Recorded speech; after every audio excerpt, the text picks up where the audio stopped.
Hi, I'm Donald Moffat. And I'm Heather Menzies. Logan's Run will not be on tonight. But stay tuned for the Charlie Brown special and the Fat Albert Halloween special. And we'll be back next Monday night.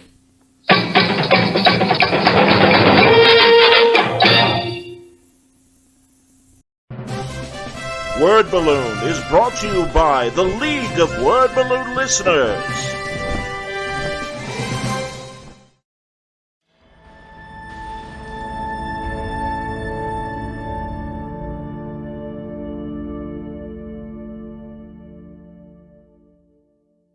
And the lighting that I did for it was actually meant to be somewhat reflective of the cover, what I intellectualized about the cover for Action Comics #1, where as he's lifting this car to throw down, his head is tilted downward. And I was imagining with the lighting being a little bit cooler and not necessarily, this intense bright lighting on him, but in effect, light coming from below as if it's the city below him lighting him.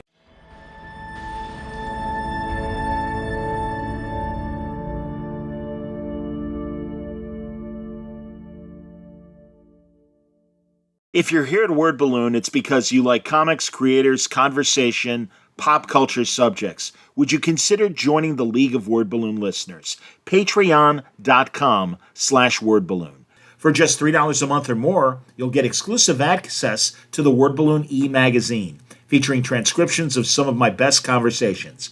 When you subscribe, you'll also be part of the Word Balloon Book Club, where Brian Michael Bendis and I will pick a comic every month to review and discuss live with the League on this show. Join the League today, patreon.com/wordballoon. Thank you always for your support, League of Word Balloon listeners.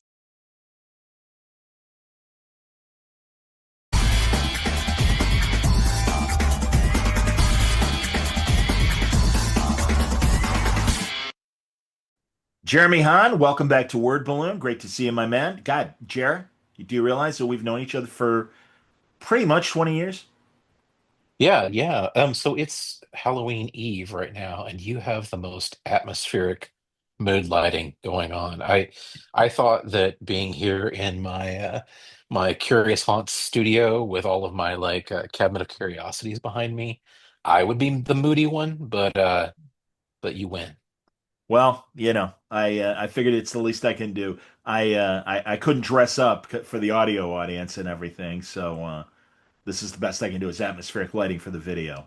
But I'm very excited to talk to you about these stuff, Jared, because again, you've started this new comic book publishing initiative with good friends of ours, Ignition Press. Give me the origins of your new comic book company. One of the things in comics that we do a lot is just kind of sit around and sometimes talk about what's wrong with the industry.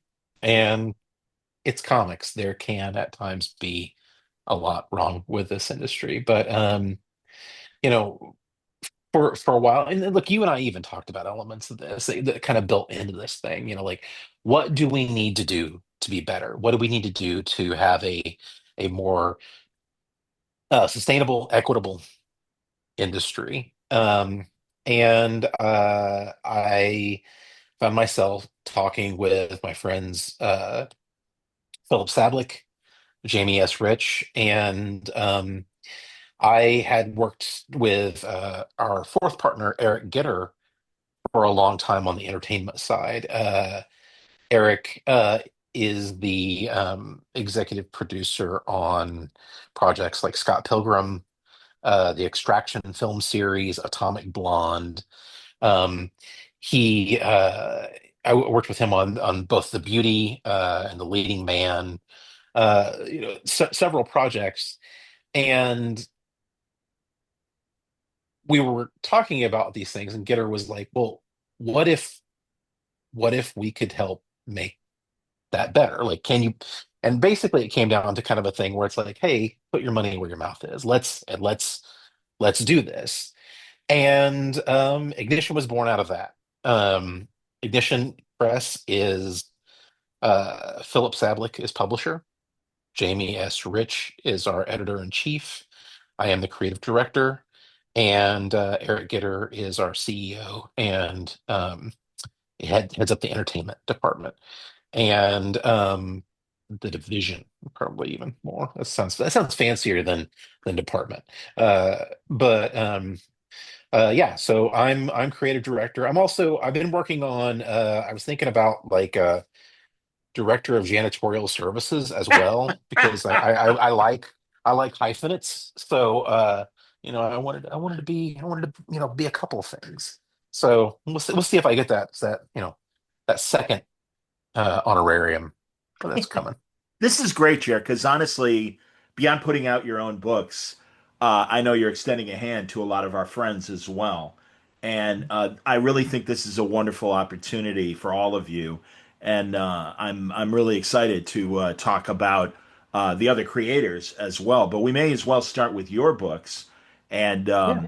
certainly an established favorite that certainly made its mark at Image Comics, The Beauty, is back with a new number one and a Yeah. new story. Tell us about bringing back the beauty for Ignition. Um, so one of the things that I really wanted to do was have my projects under, one umbrella.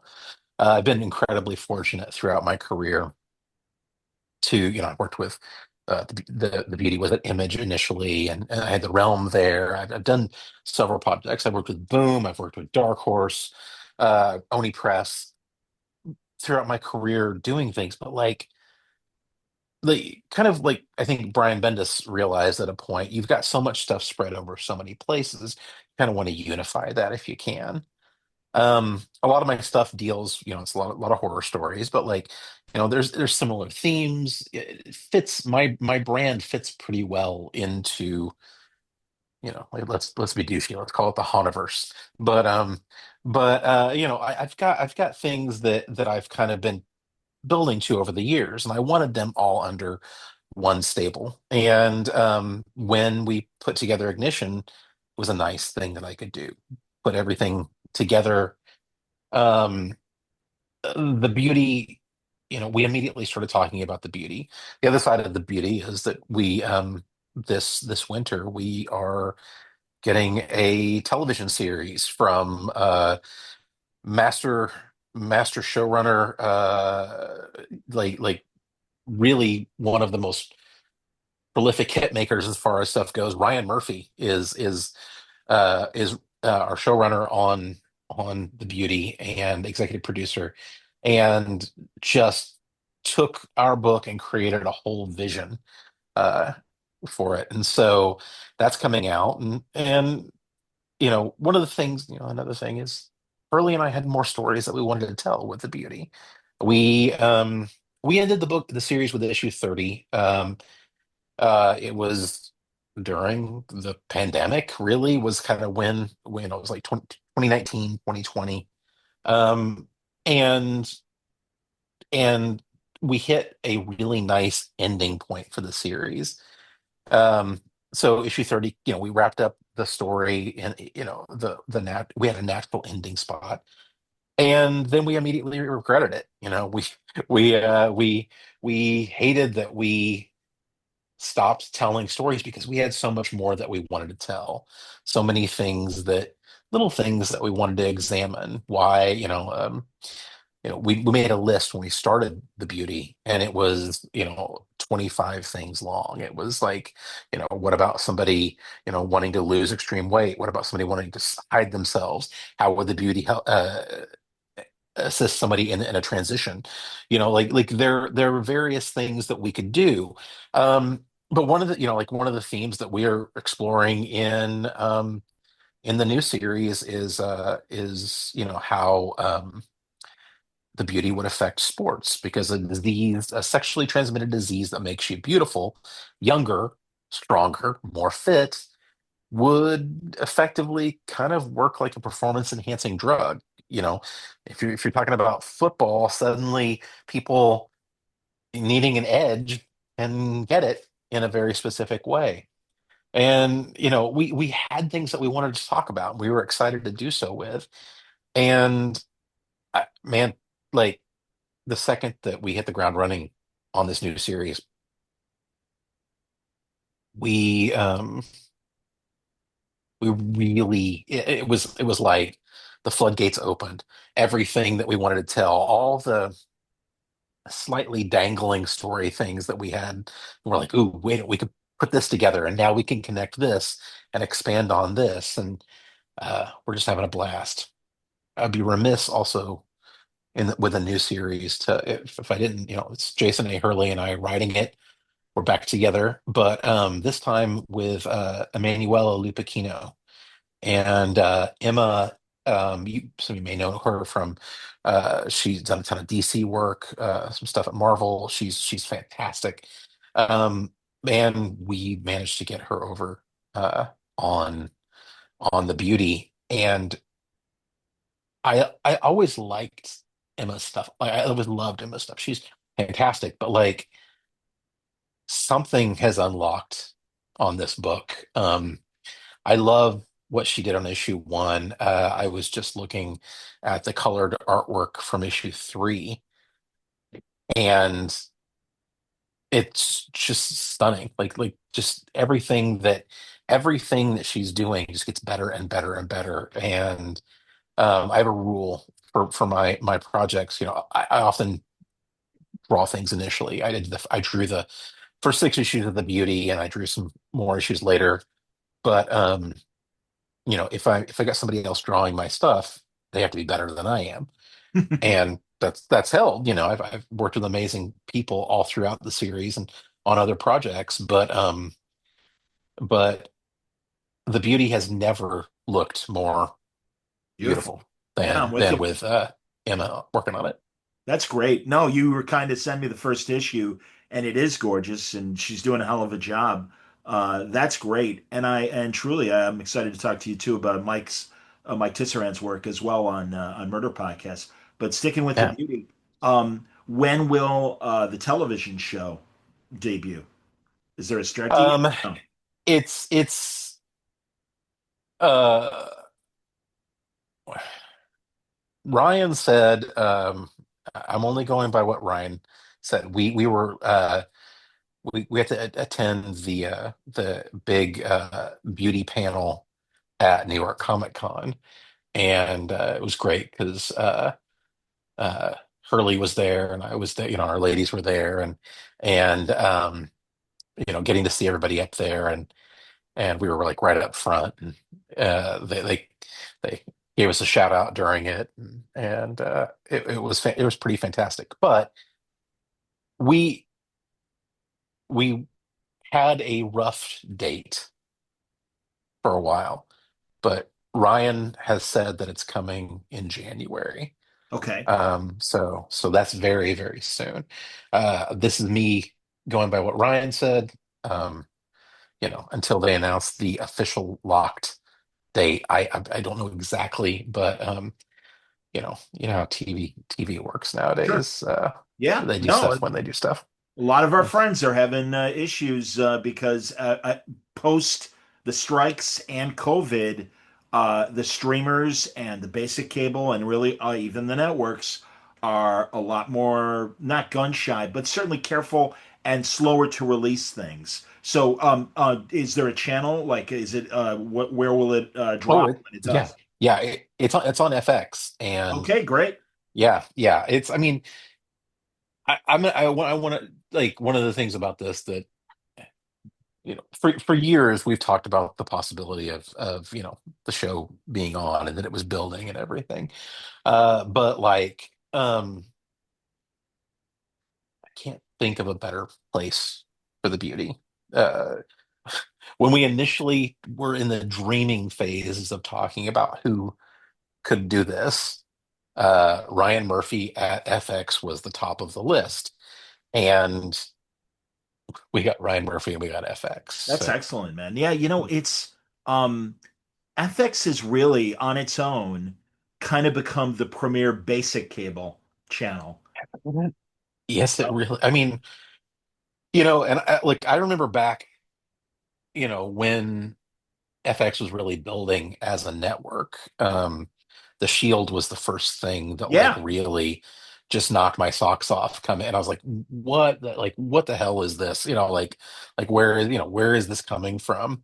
Um, but they've only like Fargo, American you have the Horror new Story, Alien series, American Horror Story, like everything that they're Damages. doing is just Yeah. it's consistently just a fantastic Yeah. network. And so I don't know, I feel like we're incredibly fortunate to have it, and the great thing is, you know um I recently had somebody, and they were asking, and it was coming from a place of care, but people are always curious. You know uh they're like, do you get a say in what happens on the show? And Hurley and I were kind of talking about it, and we were like, we don't care. Like, the reality of it is that is that and maybe we're saying this from a place of privilege because we have one of the preeminent storytellers in television doing it. Okay, so maybe there's that.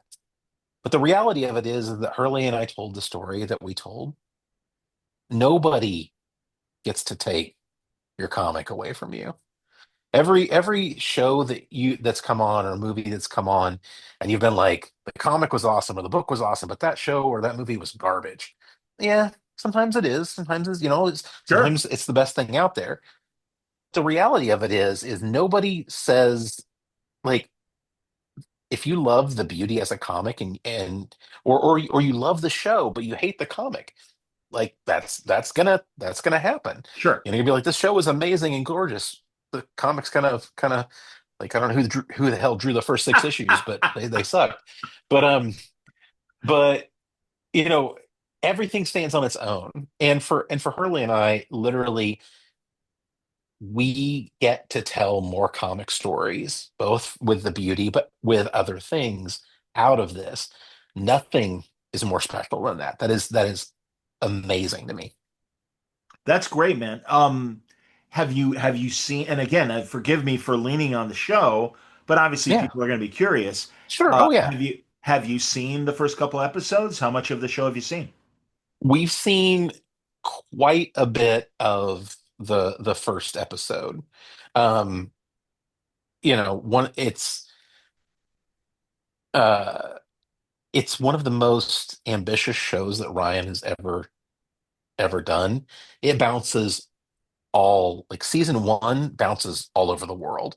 Uh there's Venice in there. Like, he's in the States. He's in several foreign countries. Like, they really do a lot of stuff with it. It's very, very expansive. And um putting it together was a big thing, and they were doing it for a long time. Um so yeah, we've seen it a good bit. We're excited to see the rest. Now that they've got it together and ready to go. Uh it's what we but I I've always been a fan of Ryan's stuff. Um, I've always loved American Horror Story and Nip Tuck, and Glee is so different from all the other things, but like, I love that. I've always been a fan of the various things that Ryan's done. I don't know that anything that he's done looks better than this. It is a film on television. It looks stunning. And when we saw the first just the trailer alone, uh I like look over, and like Hurley's tears coming down his face, and I was the same. I should have led with, I Yeah. had tears coming down my, but like, it was magic seeing that happen. And like, I mean, the crew is just, I mean, you know, it's a show about beautiful people. It's a beautiful cast, but like, but everybody is so great in it. Um, I don't know. I'm just hell of excited. Are there any names attached? And by the way, you don't need names attached. That's the great thing about a lot of new shows. We're more interested in the premise than the actors per se. Sure. Oh, But oh yeah, yeah. No, yeah, no. I mean, first up, Evan Peters, has been, and he's Quicksilver and X-Men, yep. but he was Dahmer, for Ryan. He's been in almost every season of American Horror Story out there. Rebecca Hall is in it. She's fantastic. Is that Regina? Jeremy, Regina Hall? No, I'm sorry. Regina King is who I'm thinking of. Say the name. yeah, Rebecca Hall. Rebecca Hall. Rebecca Excuse Hall. me. Yeah, she's yeah. Uh, and Jeremy Pope's in it. And Ashton Kutcher is in it. Oh, wonderful! I mean, Wow, like yeah, and that's a it's big name. oh, well, okay, and also the one that the one that really hit me, that I was like, holy shit, this is amazing. Uh, Isabella Rossellini's in it. Holy shit, that's fantastic! Jesus, man, Yeah, see, I knew you prestige would. I knew actor. you. Absolutely, my God, Yes, that's yes. wonderful. No. I mean, like everybody was really incredibly exciting. That You, that's intriguing, and I wonder, again, with I certainly don't want to spoil, but given that you've got a performance enhancing drug that will make people beautiful, are they gonna? And again, Jerry, I don't mean to get into spoiler territory, but will they fuck with like the way CGI is able to de-age people and things like that? well, I mean, You're on a TV budget, so it's there's, certainly not a movie budget. I mean, there are ways that they're dealing with all of this, Okay, and they're gonna mess with stuff. I like there's a lot of practical effects stuff that they're good, doing in it. great. But I mean, I mean, I meant earlier to mention like, but Anthony Ramos is also in it, from Hamilton. So I mean, like Jeremy Pope, Anthony Ramos, Evan Peters, Rebecca Hall. These Yeah, are beautiful people yeah. anyway. So I think if anything, they are having to age them up, or Sure, kind of uglify them. down, Yeah, yeah, downplay in reverse. what a stunning group of people we're dealing with. Um, and I'm gonna say this. I'm not sure what the budget of this show is. This is this is some They're spending money. rich Yeah. looking television. Okay. It's I mean, they are doing it right. Jarrett, for the last 15 years, I've been very aware that the ball game has moved from the big screen to television and streaming. And Hmm. God, I've been telling friends this fall, I saw the Spinal Tap sequel, and while I saw it, I saw some great adult film trailers. And when I say adult film, I don't mean porn. Ethan Hawke is in a new movie that I'm very intrigued by called Blue Moon. That is a very atypical role for him. And my buddy Rob Burnett, who's a big monitor of what's happening on the big screen, it's the truth. I mean, adult films are not, or films for adults and more adult themes. They're dying at the box office. The game has moved to television.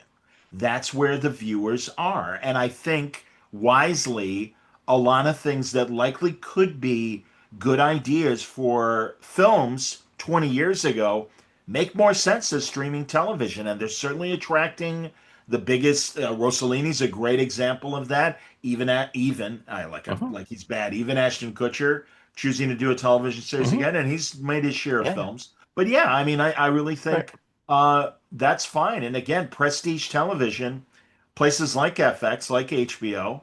God, The Old Man, the great show that The Big Lebowski, Bridges, Jeff Bridges. Yeah, yeah, yeah, I mean, yeah, that's the thing. I mean, these things would make great movies. They make more sense on yeah, Harrison Ford and Helen Mirren don't blink yeah. when they do a streaming show, and Harrison Ford's Right. done several. So that tells you where the game is today. You know, It's closer to serialized comic television, right? It's longer form storytelling. yeah, You can take something. Um, I was thinking the other day about The Outsider, the HBO series that was based on the Stephen King novel, uh-huh. and they I can't imagine them telling that story in a 2 hour film. I'm hip. Another King thing that they keep talking about is the Gunslinger series is in development as a television series because they did. I mean, look, we had Idris Elba and Matthew McConaughey in the film a few years ago, Yeah. and it was like they had to whittle everything out of it in order to get any kind of narrative structure in a film. I love film. I mean, I think that I was more of a fan of movies than television forever. I mean, it was, I mean, like, I think for me, The X-Files was kind of the first long form television series that I fell in love with. Um, we've had great things since then. Like, we've had Of so much course. amazing stuff, but Yeah. like, forever, give me, give me a flick, Yeah. like you're gonna, do I want to watch, you know, uh, Hill Street Blues, or do I want to watch The French Connection? Hill Street Blues is great, but man, give me The French Connection any Uh-huh. day. Like there's a reality to the way that storytelling used to be, and now I think you're right. You're getting almost all the good stuff on TV. I'll No take it. question. Yeah, no question, Yeah, man. Well, I'm excited for that. I'm glad that the beauty is back. Um, we had a previous conversation, and you were telling me too, though, you did do 30 issues of the beauty at Image, and the right, good news is that those are coming back to Ignition, and right, in a very new format and an affordable format. Tell us about that. right. So one of the things we wanted to, we didn't want to just start and offer the new issue one and just have that be it. There's so much that came before and so much that really like you can read the new series and not have read the previous one. That's just fine. But we wanted to make sure that it was available. One of the things that you run into with one of the things you run into with comic series is you have to keep them in print, right? And we had hit a point where it was time to either reprint a lot of the beauty, like I think issue volume one we had like 100 copies of it left, and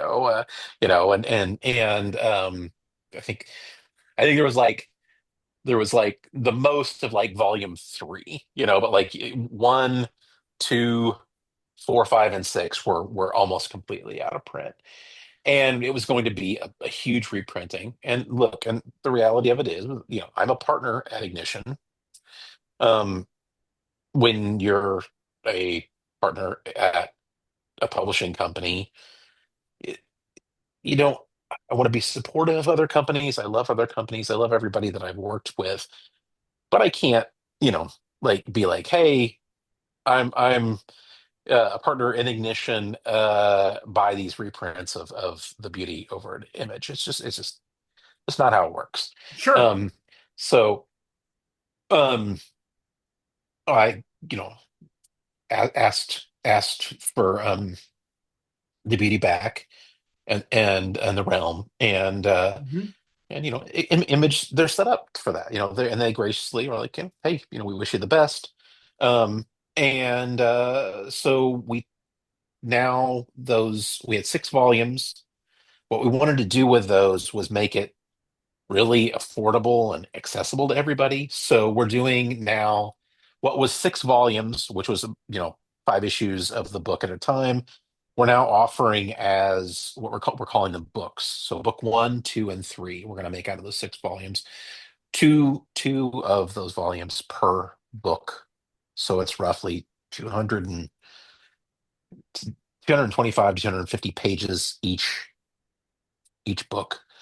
And book one is available right now at comic shops.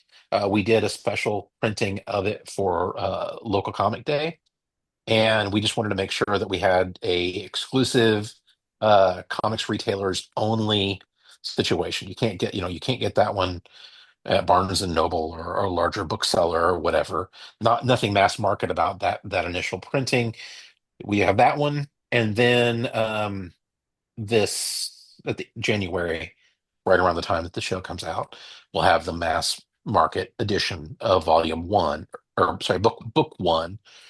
Um, it'll be out, and we're going to follow that up with volume or book two and book three, and then obviously the new series is coming out, and so that we'll kind of collect those, and we've got a whole intricate plan for it all. But basically, as you said, the affordable part is the books are coming out. It's like I said, over 200 pages, $20.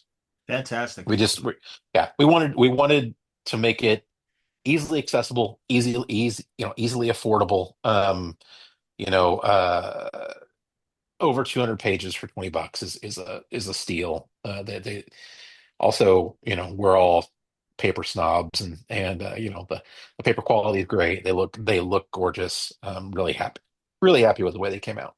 That's wonderful, man. And I'm so happy for Jason Hurley, who I've known for a long time. I knew him when he was a comic book retailer, and Right. again, much like me, kind of being on the inside, at least hearing what you were going to do with Ignition. I was there from day one on the Beauty as well when you and Jason first told me about it. So it's great to see both of you get this opportunity. I know you've got a couple other things in development as well, Right. and we'll talk about those later in the conversation. Yeah. But should we transition to Murder Podcast? Is there more to say about the Beauty? I mean, you hit on Jason, and like I do want to, you know, kind of talk about how much I love that guy for a second. Sure. I you know I've known Jason forever, and he um when you write with somebody, when you're friends, but when you write with somebody the way that we do and the way that we have for so many years, um I just love being around him. It makes me happy. He's like the chillest person in most things. Sometimes he's remarkably high strung, which is weird. But like he's like the chillest guy that I know.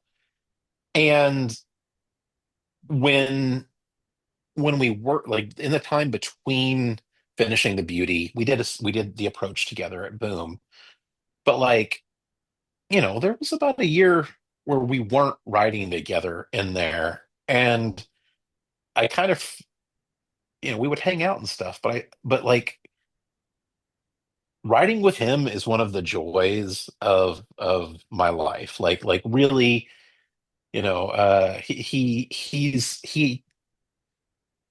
he has a very simple view of things sometimes, where he's just like, like I was like, do you want to write more stuff? And he's like, well, I'll write stuff if it's with you. He's like, I have ideas, but like part of this, he's like, and but it was like like hearing him, like, basically he was like, let's just do the Beauty for as long as we want to, as long as we have ideas. And I realized how important that was to me. And, you know, the big goofball is one of the most inspiring people in my life. I like, if we have so many stories that we want to tell and need to tell together, but I will say this: I will keep telling Beauty stories just to have an excuse to sit down and hang out and talk and do stuff with Jason. That's great, man. That's excellent. And again, I absolutely agree with you that the potential for stories really is kind of endless because, as you said, you can use them for performance enhancement. Old people can regain their youth again. Yeah. Ugly people can suddenly become incredibly attractive and have their dreams come true, but at a Yeah. very serious price. And I love Right. how you depict. I mean, these are pretty grisly endings to the Right. Yeah. experience of having the Beauty. So Yeah. yeah, it's but again, it's that kind of devil's bargain that made shows like Twilight Zone and Outer Limits what they were, Mhm. and it has that kind of vibe in a very original way. So no, I'm very excited for you guys, and really, God, the whole idea of Ryan Murphy and the FX show, I think will only help in the same way that AMC has helped The Walking Dead. And Yeah. yeah, I think no, there's really great potential here. And the good news is the foundation is that you and Jason have created a very interesting story. And Emma seems to be a wonderful new collaborator. Again, you were kind enough to send me the first issue, and it's Yeah, gorgeous. So well done. yeah, yeah. So I don't know. I'm just glad we're getting to do it, man. Absolutely, absolutely. Murder podcast. I certainly word balloon. Some may think it's murder to listen to word balloon, but I certainly respect the success of true crime and what Yeah. it's had. And I think you're the first comic book guy to go. Wait a minute. The closest was, and it was a very nice little gesture on David Mack and Brian Bendis' part. They made their book cover, and there's just one little moment where a fan of a comic book, this comic book artist is the main character, and Brian put in the dialogue, "Oh, I really enjoyed your word balloon podcast that you had recently," and I'm like, "Yes." So, but Awesome. no, I love this idea, and I mean, truly, and now I'm blank. Serial. I mean, because of Serial, obviously, Yeah. it has spawned so many great Mhm. true crime podcasts, and then also the parody that we're getting on Only Murders in the Building, Yeah. and that's great. Because I got to be honest, Jared, there's also that component of I forget what TV show it was. I was telling another friend the other day where in the cold open to just kind of establish the show, there was a little kid going, "Grandma, you promised you'd be a guest on my podcast," and I'm like, "Oh, don't do that." Some of us Right. are Yeah. serious. I mean, the best and worst thing about a podcast is anyone can do it. And that Right. I think is even more extrapolated in murder podcasts. So give us the premise of murder podcast. Murder Podcast is the story about a strange missing season of a podcast that pops up next in somebody's feed. You're sitting there listening to your favorite show talking about, the railroad trains or, or like, sorry, model trains or whatever it is, Yeah. right? And then the next episode, suddenly you're hearing a true crime podcast that pops on. But the difference with this is not only is it an unsolicited podcast that pops up, but you go into a trance and then murder every single person around you. You go in, it's a fugue state. You have no control over it. It doesn't matter who you're with, where you are, what it is. You hear it, you do murders. And it it's merciless. It's really, like really there's some real brutality to it. I what's funny is I got the idea, obviously everybody listened to Serial, like we all, like podcasts, like I've been followed your podcast from the beginning. Like podcasts have become a part of our existence. I mean, most people listen to some form of podcast, and then there's this group of real sickos that are true crime podcast uh, fans. I dearly love a lot of those sickos. So, but it basically like this idea came because one night during the pandemic, we desperately needed to see a pod of people. We needed to be able to be around friends. So in 2020, we built a fire pit in our yard, in our backyard, and we set 10 chairs, and we had a group of, my family and our good friends Jeff and Carolina, and our friend Ivy, and friends Conrad and Anna. And basically, like we would get together. I would make cocktails for everybody, and we'd sit around the fire pit. And I think in a lot of ways, it was one of the most healing things about that. I think that I probably would have lost my damn mind um, otherwise. But one night, I was trying to think now. Uh, it was before we started working, so almost 2 years ago now.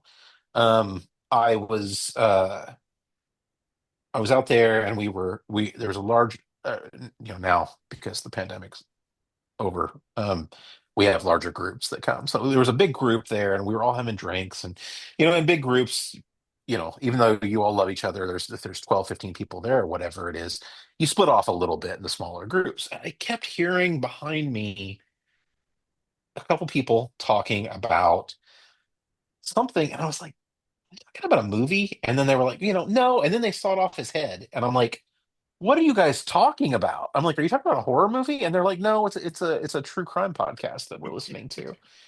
And I got to thinking about it, and I was like, my God, like true crime is actually more grisly than the worst horror movie a lot You of times. bet. I mean, like horror movies have to work to be as disturbing as real life is. Yeah. And I kind of like it's I went in and I wrote on a post-it murder podcast. And I just kept kind of playing through the idea of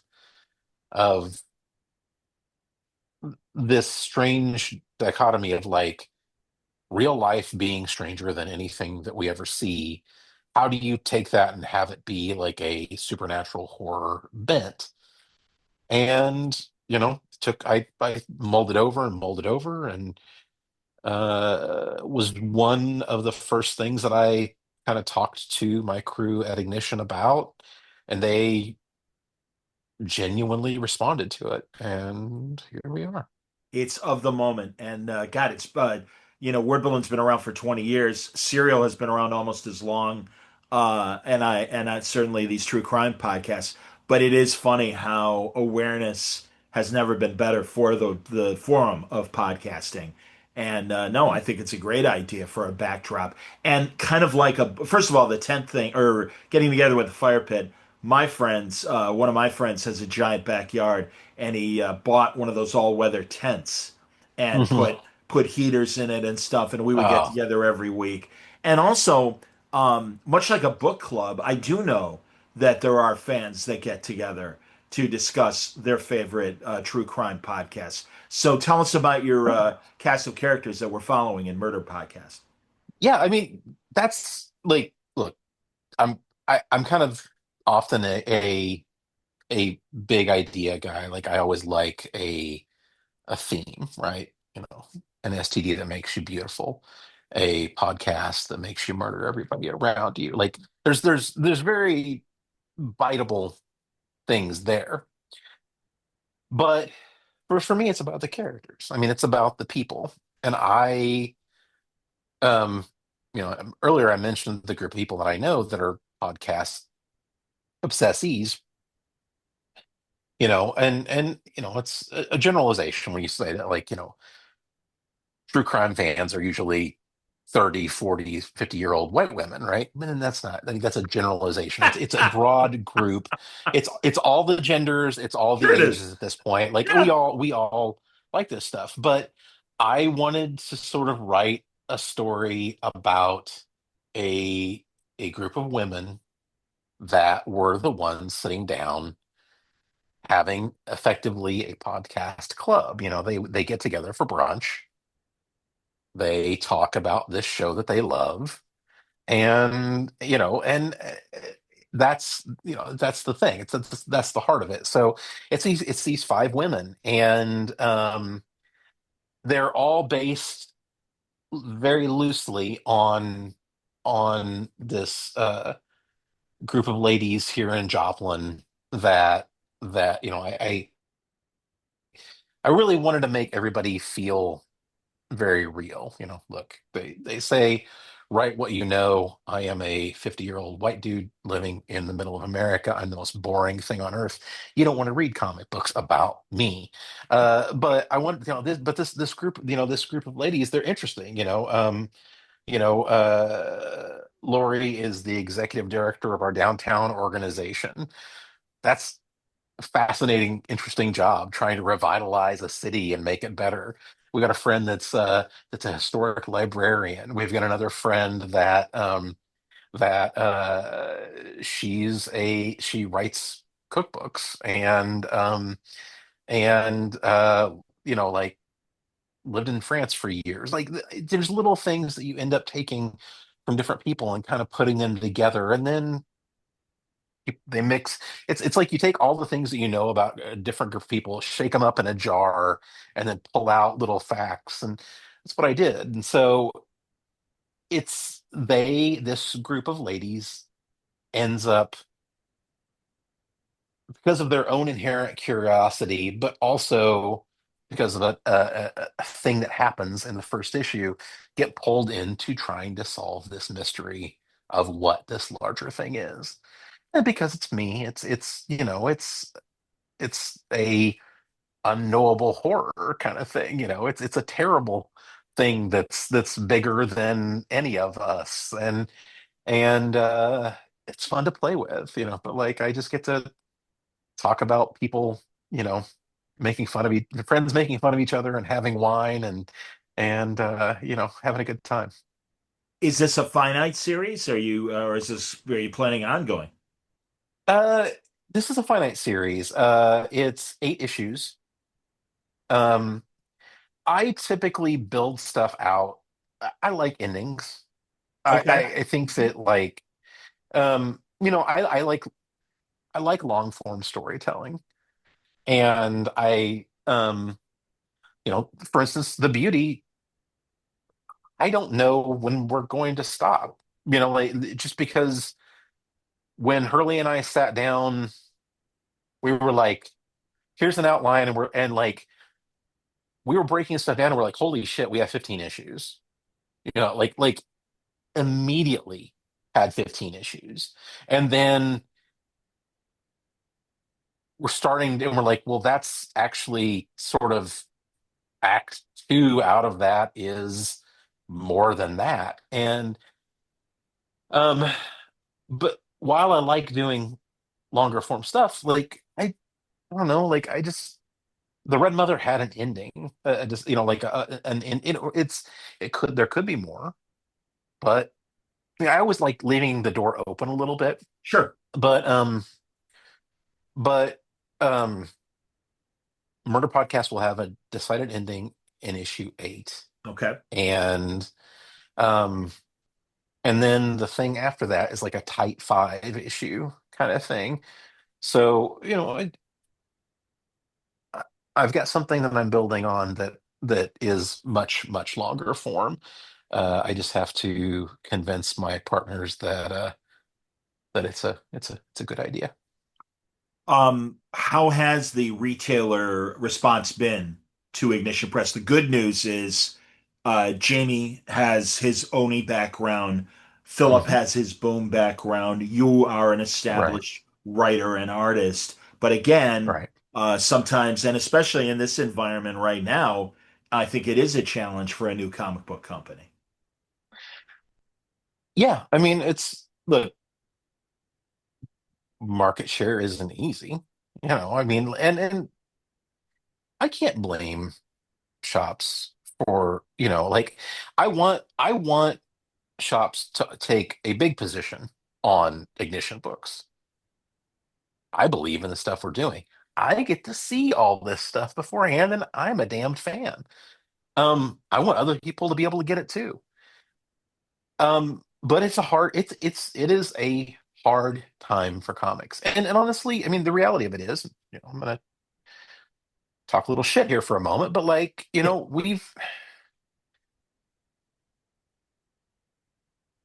a vampiric industry sometimes.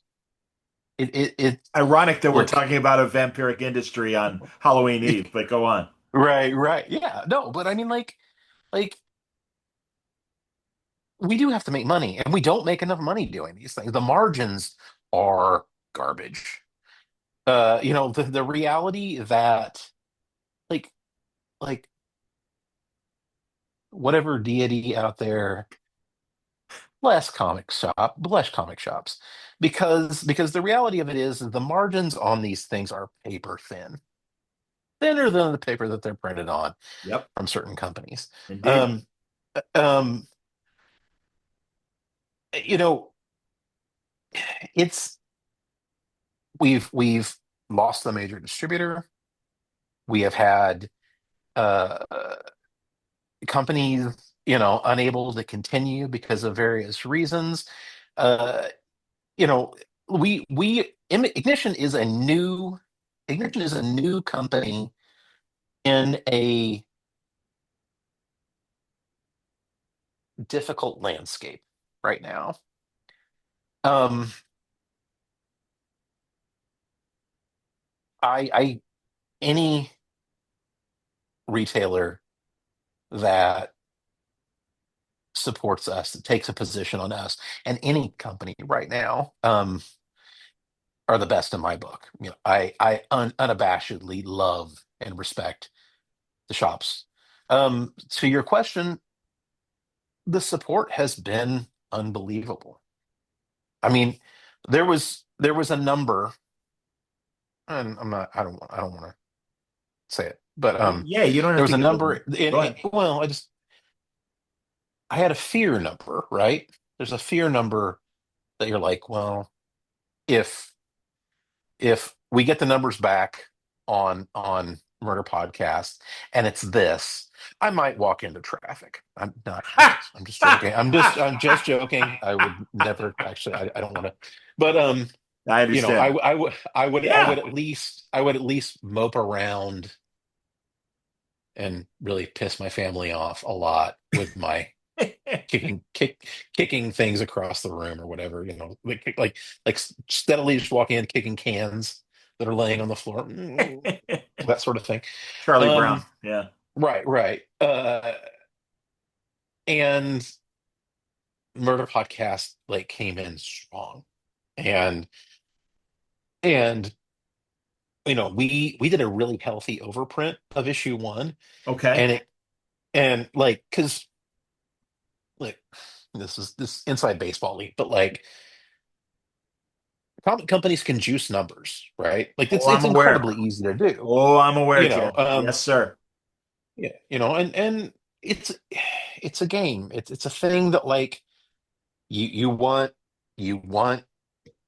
obviously to be able to say, hey, we sold X amount of copies of a thing. Like that's an announcement in the trades. Absolutely. Or from a financial standpoint, if you're Certainly. like, hey, we can do this, and you can do this number of variant covers, you can do this system, you can have bundles. There's ways that you can juice the numbers. Jer, Cowboys And and Aliens, if I may interrupt briefly, juice the numbers. Sorry, folks, that's just the reality. And mhm, that's how that movie got made. mhm, Because they made a graphic novel and they drove down the price and mhm, they practically gave it away to stores and mhm, then told the media, "Wow, this amazing comic book, it sold X." And the reality is, well, mhm. yeah, because you gave it away for free, and even Right. some stores gave it away, some stores sold it for $1. But yeah, wow, we got rid of and this is Yeah. my number, 100,000 copies, and look at all the Right. success. And we got Right. Cowboys and Aliens, the movie, not that good, and Yeah. it's a shame because it's a great premise. But yeah, Yeah. so no, I've sadly of my 20 years, I've seen a lot of companies juice the numbers. Go right Yeah. ahead. Yeah. And and look, again, it happens. And I realize again, it's a vampiric industry. The thing that we do, that we have to do to survive, I mean, like if you got a company that's like, hey, we want to pay a living wage to our creators, you got to figure out ways to make money. Like You that's bet. the reality of it. You bet. And and I am both mad at what the industry is and what it has had to be and the way that things have worked, but I also understand how we got here. And it's on, and look, I love all of us, but we also all contributed to where we are. You know, companies Well, did, distributors did, creators, yeah, but fans. yeah, but creators, it's kind of like walking into Vegas, and I suppose you got to blame yourself for gambling. But when the house sets the rules, you got to either play Yeah, the game or walk away. So I do yeah, understand from a creator standpoint where, well, you got no choice. And also, Jerry, you have seen a lot of good books, that you and your friends have made that I have been excited about that didn't hit mhm, a profitable number. right, So I can appreciate right. that. Yeah, and look, and ultimately it's hard. But I think that Yeah. one of the things that we tried to do consistently, and a lot of this is just, I mean, uh, Philip Sadlick is, we all strive to be people of integrity, but Philip Sadlick is a man of integrity. He works very, very hard. If he promises something, I've seen him hurt himself in order to make a thing, like he won't sleep in order to make sure that a thing that he says that needs done gets done.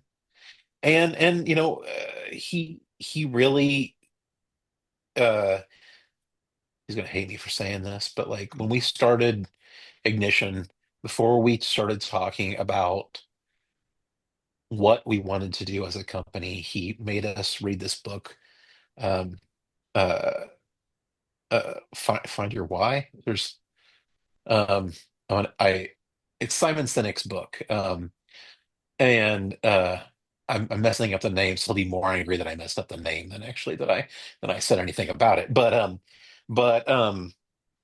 he wanted us to figure out as a company what our why was. Like, I understand. why are we doing the thing we're doing? Why do we want to lead in a different direction? What is important to us, who we are as people? And and he led with such integrity. And so a lot of the things that we choose to do, it's like, well, we're we're not going to set sprint runs to be an instant sellout. We want to sell through. We want a healthy sell through. But taking it back, we did a healthy overprint on Murder Podcast #1. We were like, we really think that if we do well, this should last us about a month in the current market. Like we could have shops coming back and able to reorder copies of Murder Podcast for a month, and we sold out in 22 hours. Beautiful. It was and again, it was legit. It was unbelievable, and like people loved the book. And taking it all the way back, because I meander and wander and do what I do. You were asking about the support from shops. I just did an 8 week, 12, 12, 8 week, 12 stop signing tour that started in Portland, Oregon, went to LA and Omaha, Nebraska, and Phoenix, Arizona, Tulsa, Houston, uh, Orlando, Maitland, Florida, Greenville, South Carolina, Raleigh, North Carolina, Annapolis, Maryland, New York for New York Comic Con, and ended it in Baltimore. And like I got to spend time in these shops with with people that run the shops and work at the shops with fans.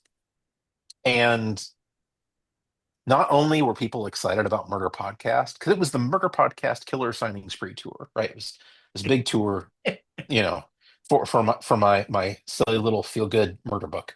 But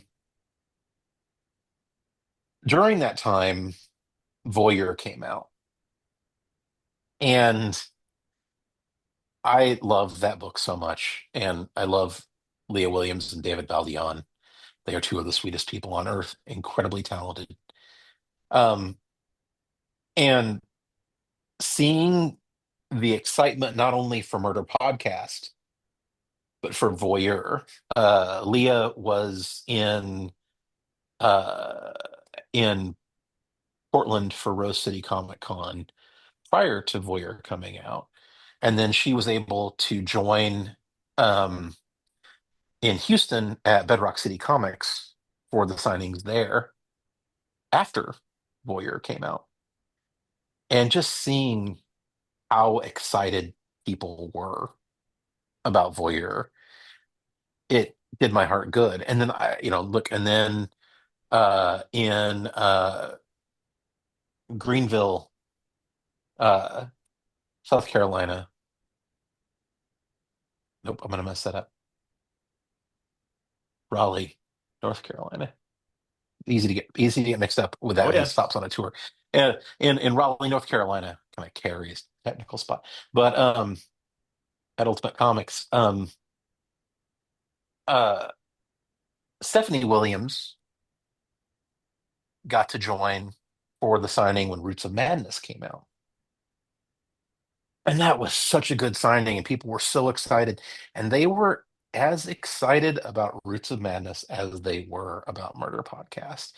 And that to me is success. The idea that, like, the creators are telling the stories that they want to tell, that they feel led, inspired to tell, that they, like seeing the joy that Leah and David have for Voyeur, seeing like, Cullen and Marika telling Deluge, and just like, like, what a cool, perfect example of Cullen at his best Cullen doing the Bunn, thing. everybody. We haven't mentioned him by name yet. Everybody, yeah, yeah. You know, everybody they're telling the kinds of stories that they want to tell, they need to tell. And I don't know. It's exciting. So yes, the shops, the support is there, and I am just so excited and grateful for it. Excellent, man. I'm really glad to hear it. And again, I'm a fan of everybody that's in management at Ignition. I am a fan of the creators that you're gathering. I had the pleasure of talking to Clay Moore about his book that's coming soon from Ignition later next year. And Yeah. and already saw it, and at least saw the first issue. And yeah, it's no, it's a great lineup, and I think you're onto something, Jared, to say the least. So, We're doing all Haunthology, right. will Haunthology come out through Ignition? Will you reprint that? I don't know. I would like to. I need to figure out how to not sleep or something so that I can have more time in the day. Yeah, Um, One thing I wanted to go back to, please. I'm gonna Columbo you. No, by all means, sir. I but we kind of moved on to like the larger scope of Yeah, yeah, things, yeah. but I wanted to talk about the partnership with Mike Tisserand Mike Tisserand, on Murder fantastic, Podcast. fantastic. Again, both of your partners on Beauty and Murder Podcast. Excellent art, everybody. I cannot rave enough about it. So please talk about Mike for a second. Well, just like, so Mike, he and I worked together forever ago on the Bad Karma project. Uh, B. Clay Moore, Alex Grecian, Seth Peck, and I got together. We talked about this on the show forever ago. Got together and did this crazy anthology project that we kickstarted. Um, and it it was a joyous comicsy mess, and I loved it so much. And one of my favorite things out of that entire project was getting to work with Mike Tisserand on this story called Chaos Agent. And Mike, it was an animation. He was an animator, and did, he's worked on a ton of shows. But they're all lighter kids shows, kind of things.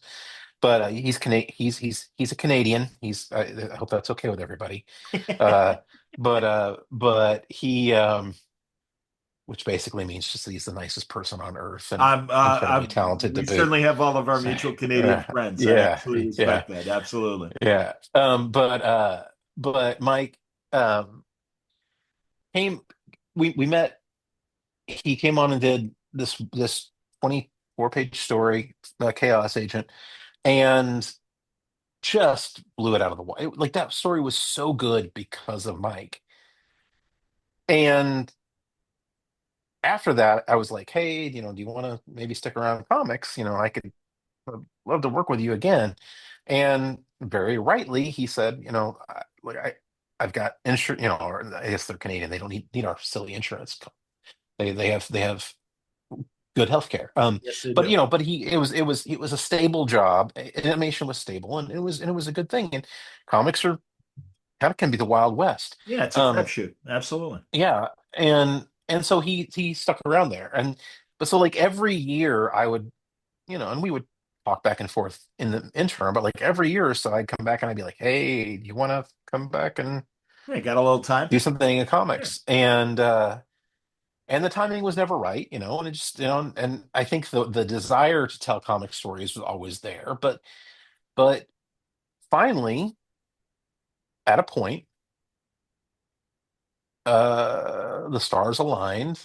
I started this crazy comic company that fundamentally actually offers a level of stability because we are willing to put ourselves out there and risk everything to pay a living wage to our creators. And if we say, hey, we're going to do this thing and it's going to be, like if I say it's an 8-issue series, I guarantee that, that will be an 8-issue series.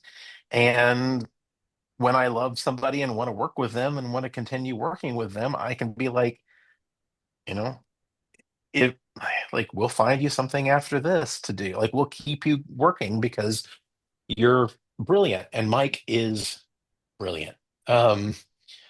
He's like again talking about like creators that I work with that are better than me, you know.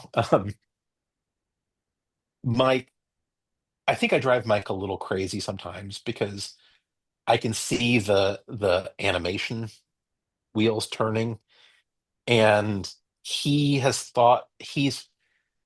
problem solved different areas of the script and figured out, like he's like, well, what about this and what about this and what about this, and I'm like, yes, I love you, you're amazing, but I know I know the reason that this is going on. God, that's such a good idea too. I wish we could do that version. um I if if Mike isn't writing and drawing his own thing within a year, it's a waste of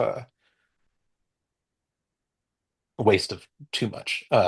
So we're definitely going to see more of Mike. Uh, I greedily want to be like, hey, come do another story with me. Um, feel like I would be a real jerk trying to convince him to do that. I keep talking, on the down low. I'm like, hey, like we need to let Mike do his own thing next, because he's that good. But anyway, so yes, basically I'm fawning, but I'm grateful for Mike Tisserand and grateful for what he's brought to this story, and it looks better. Like people are always like, why aren't you drawing the thing? Like what? Oh, and first of all, I'm slow nowadays because I'm old.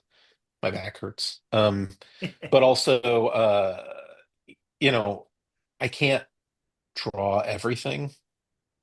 The reality is I can write 3 series a year.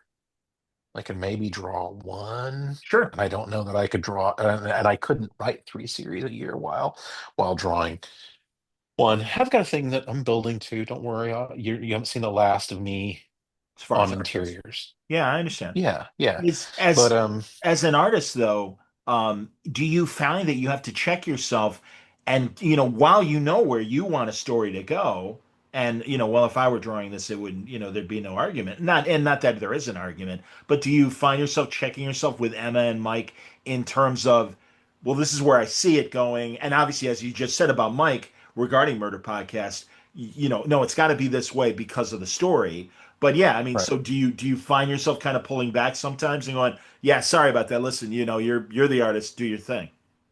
I mean, you have to, and it's a give and take. I mean, Sure.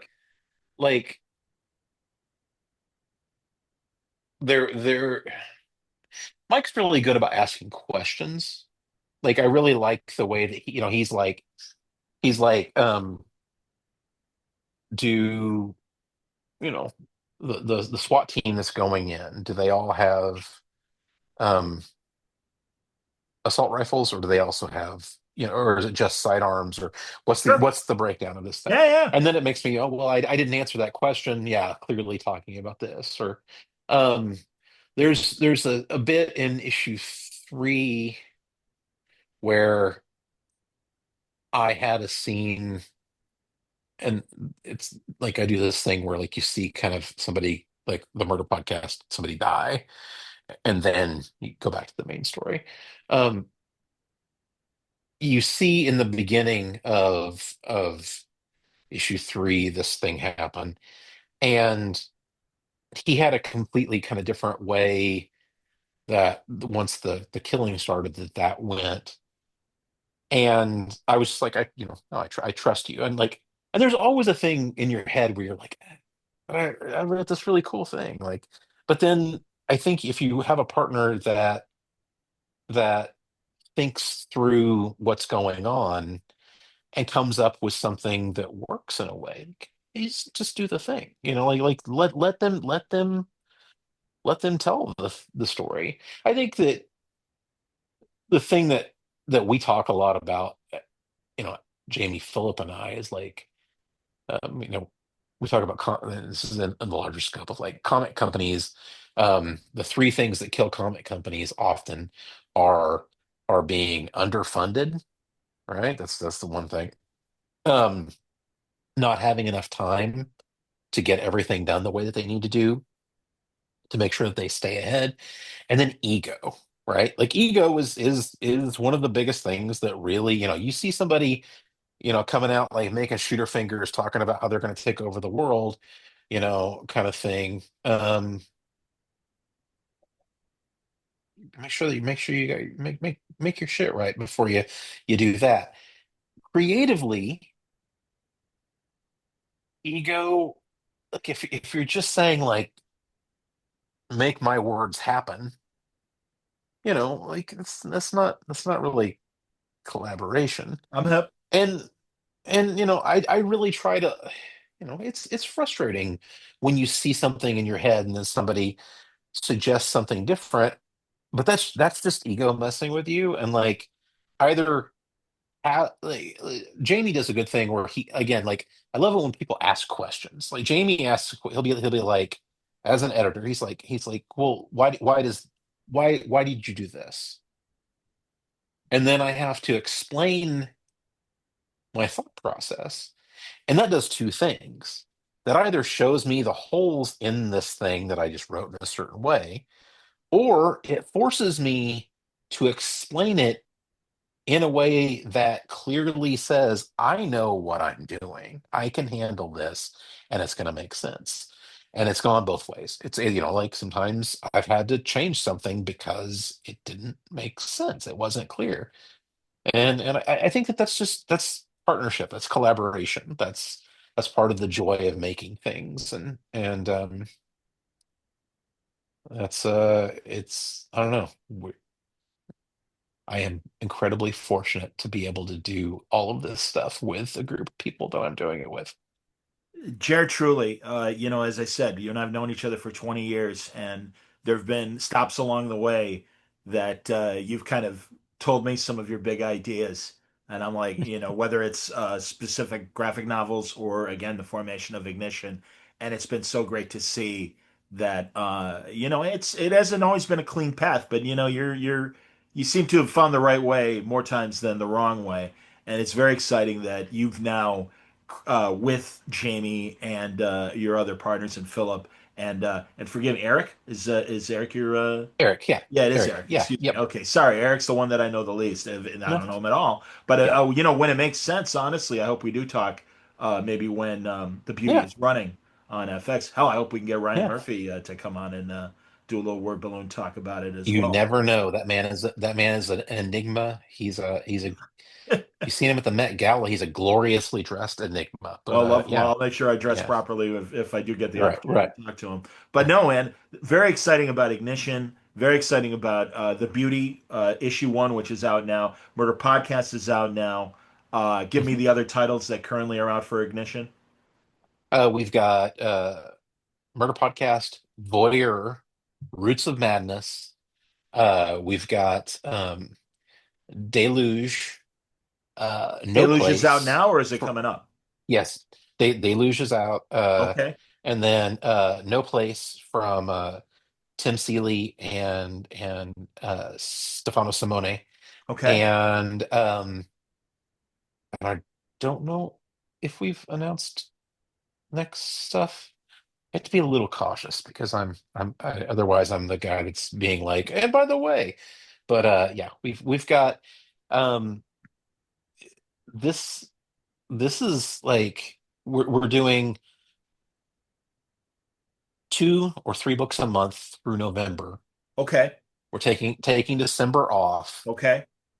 and then starting back up in January, we have for the entirety of it's really up to it's like we're our publishing schedule is well into 2027 right now. Okay. And we have 2 or 3 books a month Wow. releasing, like 2 new titles per month releasing. And a lot of our lineup is actually I do another book that is coming out up Iñaki and Roy Miranda, the Miranda brothers, Arcadia.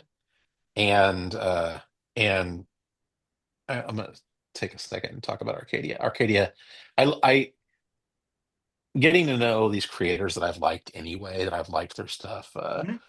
Like Iñaki and Roy did a great book called Blade Forger recently. But like getting to know these people has been a joy, and getting to hang out and just have dinners and talk and spend time around the booth together, and it's been a joyous thing. Arcadia is a book. We kind of had this like a mandate for at Ignition. We set it up really early on. It's like um, we have to have a hell yes. Like we have to all be really excited about something in order to publish it.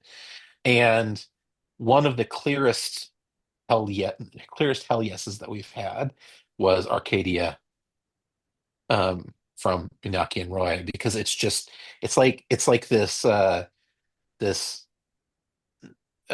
post-human story about finding yourself and identity and love, and it's an epic journey. It's like a post-apocalyptic Miyazaki kind of project. It's beautiful. It's huge.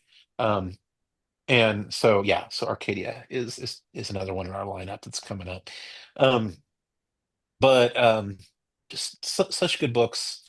Uh, like I said, 2 to 3 books, new titles a month coming in 2026 and 2027, and we're not planning on stopping. I mean, we've got 8 issue miniseries like Murder Podcast that'll be done.